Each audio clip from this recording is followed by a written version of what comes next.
Bienvenue dans À tout lire, un À tout lire qui ne prend pas de risque. En pleine période du coronavirus, on a l'immense plaisir d'accueillir un toté, un docteur parmi nous, le docteur Michel Petit. Bienvenue dans À tout lire, Michel.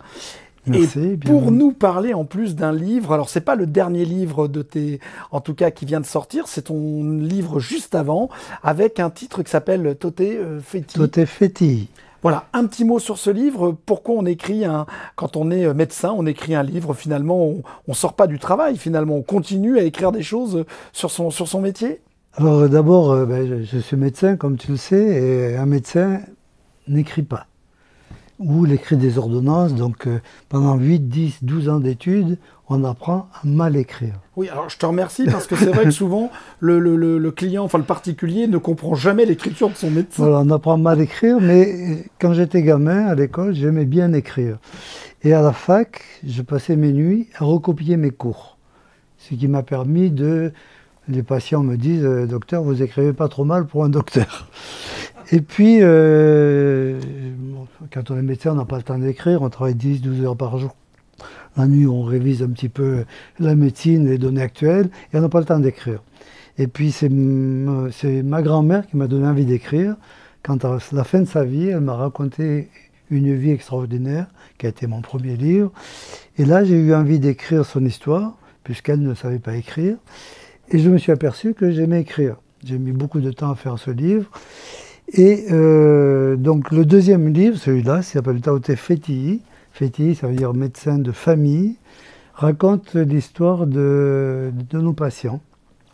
En face du médecin, la réaction du patient, la réaction du médecin, avec une vision de médecin métropolitain, puisque j'ai exercé 13 ans en métropole, et de médecin à Tahiti, où j'ai exercé 28 ans. Une vision différente des patients, une vision différente des médecins et de la conduite à tenir qui est tout à fait différente ici par rapport à la métropole. Un petit mot là-dessus, parce que c'est vrai que le médecin de famille, on dit médecin de famille, un docteur généraliste, on rentre dans le secret des familles. Donc c'est pas un petit poids quand même, c'est quelque chose d'assez lourd à porter pendant toute une carrière de médecin.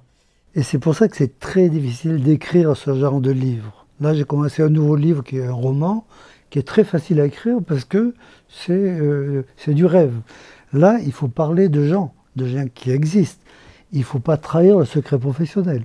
Donc c'est pas évident. On parle de gens qu'on a connus, donc il faut mélanger les noms, mélanger les lieux, mélanger les pathologies pour que les gens ne s'y retrouvent pas. Mais c'est que des histoires vraies.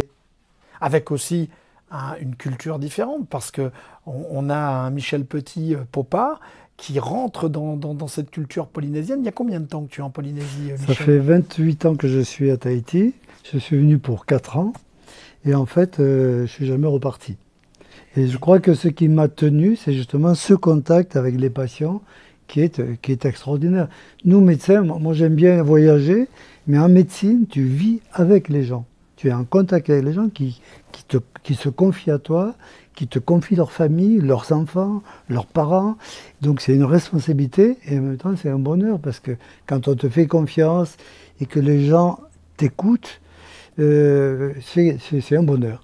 Est-ce qu'on peut dire que le médecin finalement est finalement le membre, un autre membre de la famille? Parce il y a tellement vous rentrez tellement les médecins dans les secrets de famille, vous connaissez l'histoire, le parcours de ces gens, parce il y a le médical et puis il y a aussi toute la relation humaine. Est-ce que finalement vous finissez pas, et je pense que tu auras peut-être des anecdotes à nous raconter là-dessus, vous rentrez pas finalement carrément dans les familles comme un membre de la famille? On fait partie de la famille. Les gens se confient à nous à 200%. Avant, il y avait des curés. Aujourd'hui, il n'y a plus de curés. Il y en a encore à Tahiti, mais il y a quand même beaucoup moins de curés.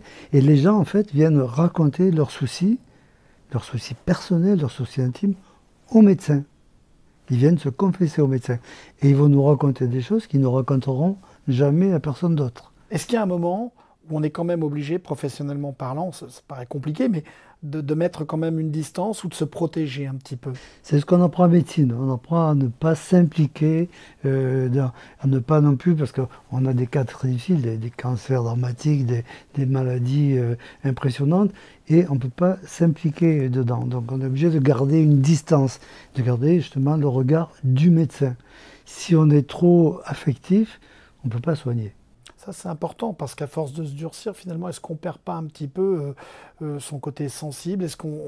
C'est une question là un peu personnelle, mais est-ce qu'il t'est arrivé, Michel, de te demander si finalement tu n'avais pas perdu un peu de ton humanité à force de vivre du tellement difficile d'annoncer des choses tellement douloureuses pour ces familles que par moment, ou est-ce qu'il y a un outil ou quelque chose qui te permet de te reprendre et de retrouver un petit peu cette humanité qui fait aussi le docteur? Là, tu touches un sujet qui me tient à cœur parce que ça a été la cause de mon départ de France. Lorsque j'étais en métropole médecin, dans un village, j'ai regroupé tous les médecins du village, les infirmiers, les kinés. On a fait une maison médicale qui n'existait pas à l'époque. Et donc au bout d'un an et demi de travaux, je me suis retrouvé dans mon beau bureau tout neuf, avec un matériel extraordinaire, et je voyais les mêmes patients que je voyais depuis 13 ans. Dans un village, on n'a pas beaucoup de renouvellement de la patientèle. Et là, j'ai des patients que je voyais, quelqu'un qui vient le lundi parce qu'il a la diarrhée, il vient le jeudi parce qu'il a mal au ventre, le samedi parce qu'il est constipé. À la fin, tu te dis, mais je ne vais plus écouter cette personne. Et elle a le droit d'avoir une maladie. Bien sûr. Et à un moment donné, je risque de passer à côté parce que je ne l'écoute plus. J'ai plus envie de l'écouter. Est-ce que quelque part, ce livre n'est pas un peu la thérapie de Michel? C'est-à-dire, est-ce qu'on n'écrit pas un livre un petit peu aussi parce que, à force de soigner les autres, est-ce qu'on n'a pas besoin aussi de se soigner un petit peu de ce vécu de doc, de médecin? Une thérapie, je ne crois pas, parce qu'en tant que médecin, je suis aussi patient. Ça m'est arrivé d'avoir des pathologies que j'ai fait soigner. Par contre, c'était une thérapie en ce sens que mon associé de métropole a pris sa retraite à 64 ans. Et on se voyait tous les soirs en fin de journée, on parlait de tel patient, de telle maladie, de comment tu aurais fait, qu'est-ce qu'il fallait donner, qu'est-ce qu'il fallait pas donner. Et en fait, ce médecin que j'ai beaucoup aimé, qui avait 20 ans de plus que moi, me dit il faut qu'on écrive un livre. On a tellement d'histoires à raconter, la hernie fiscale par exemple, on a tellement d'histoires à raconter, et en fait, il est mort à 65 ans. Et donc ce livre est aussi un peu à la mémoire de mon associé. Qu'est-ce qu'il raconte, ce livre, Michel? Ce livre raconte le contact avec les patients. C'est que des histoires vécues par le médecin, vécues par des patients. Encore une fois, en essayant de ne pas trahir le secret professionnel. C'est le plus difficile d'écrire un livre comme ça, c'est de respecter les gens. Est-ce que tu as eu l'autorisation de ces personnes ou est-ce qu'elles portent d'autres noms pour qu'il n'y ait pas de ressemblance avec... Des personnes à qui j'ai demandé parce que j'étais dans leur intimité, mais tout en changeant les noms, en changeant les lieux, en changeant les pathologies, en inversant les pathologies, etc., pour que les gens ne s'y retrouvent pas, ne s'y revoient pas, ou qu'on ne dise pas, tiens, il a parlé d'un tel ou d'une telle. Donc j'espère ne pas avoir failli de ce côté-là. Eh ben, ça tombe très bien, Michel, puisque là maintenant on va rentrer dans le cœur du livre avec ce petit extrait. C'est le moment extrait de livre dans À tout lire. Avec grand plaisir, on t'écoute pour nous transporter dans ton livre. Alors j'ai recopié le chapitre parce que bon, j'ai besoin de lunettes quand même. Donc, et je raconte une consultation, quelqu'un qui rentre en consultation que je ne connaissais pas. L'homme avait une tête vraiment patibulaire, un prognatisme majeur, un front trop large pour un cerveau normal, un regard noir au fond d'orbite profonde.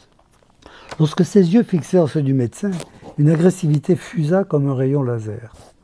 Le médecin invita le patient à s'asseoir, mais le gars se mit à arpenter l'espace entre la baie vitrée et le bureau. Il allait jusqu'au mur, faisait demi-tour, revenait à la porte, il retournait au mur, revenait à la porte, 2, 3 fois. « Asseyez-vous » invita de nouveau le médecin. Il n'avait encore jamais assisté à pareille scène. Le malabar n'avait pas encore ouvert la bouche. Au bout d'un moment, il s'arrêta de marcher. Son regard violent se fixa sur le médecin. Mais il reprit ses allers-retours, lancinants et inquiétants. « Vous pouvez rester debout si vous le désirez », ajouta prudemment le médecin. Le gars hésita, s'arrêta, hésita à nouveau, comme s'il allait parler. Mais il repartit pour 2 nouveaux tours. « Pourriez-vous me dire ce qui ne va pas » insista Paul. Brusquement, l'individu stoppa sa marche. Il se tourna vers le médecin, posa ses 2 larges mains sur le bureau, pencha sa lourde carrure vers l'avant. Le front proéminent se rapprocha, des yeux déments se rivèrent sur ceux de Paul, qui eut un mouvement de recul. Le type se mit à asséner en martelant les mots. « Il n'y a pas de raison que les gendarmes en aient. Il n'y a pas de raison que les bandits en aient, alors il n'y a pas de raison que moi j'en ai pas. Paul resta quoi? Sidéré. Sans attendre de réponse, comme soulagé d'avoir vidé son sac, l'armoire à glace se redressa, pivota et reprit son va-et-vient de robot. En tout cas, merci Michel pour cette consultation gratuite. Alors, j'ai compris que tu parlais de toi à la troisième personne. Est-ce que c'est normal? Oui, je parle au présent, parce que je veux que ce soit vivant. Et à la troisième personne, parce qu'il y a beaucoup de dialogues, les dialogues sont à la première personne. Donc j'ai voulu utiliser la troisième personne aussi pour essayer de rester impersonnel. Je ne veux pas que ce soit mon histoire. Je veux parler de ce qui se passe dans un cabinet, mais ce n'est pas mon histoire à moi personnelle qui n'intéresse personne. C'est vraiment le contact entre le médecin, le patient, le médecin et la famille. Avant de rendre l'antenne, Michel, où est-ce qu'on peut trouver ce livre pour nos lecteurs qui nous suivent? Donc on le trouve chez Odyssée et aux divers salons de livres auxquels je participe avec l'association Taparo. On se retrouve pour un prochain rendez-vous de À tout lire. À très vite sur TNTV et puis surtout à vos livres.